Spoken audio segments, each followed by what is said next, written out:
আজ সব শেষ হয়ে গেল, কি আর বলবো বলুন। আর আজকে আমি যেটা একটা বড় সিদ্ধান্ত নিয়েছি সেটা হচ্ছে আমার কিছু পায়রা আমি বিক্রি করে দেবো। এগুলো দেখতে পাচ্ছেন, এর আমি হাফ পায়রা দিয়ে দেবো, কারণ আমার আর একটা স্বপ্ন পূরণ করার জন্য কিছু করার নেই। মানে একটা কিছু পেতে গেলে কিছু হারাতে হয়, আপনারাই তা জানেন। আর দেখতে পাচ্ছেন ছোটো বাচ্চাগুলো, এদেরকে দেবো না, কারণ এদের ছোটো বাচ্চা আছে। এদের বাকি পায়রাগুলোকে, যাদের বাচ্চা কাচ্চা নেই তাদেরকে দিয়ে দেবো।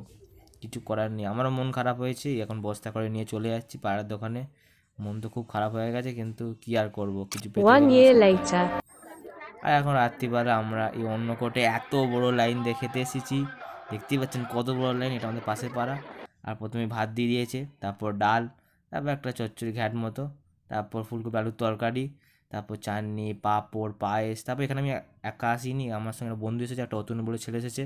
এবার চাটনি, পাঁপড় এবং আইসক্রিম এবং হজমোলা দিয়েছে। আর আজকে ভিডিও এখানে শেষ, সবাই সাবস্ক্রাইব করে দিয়ে যাবেন।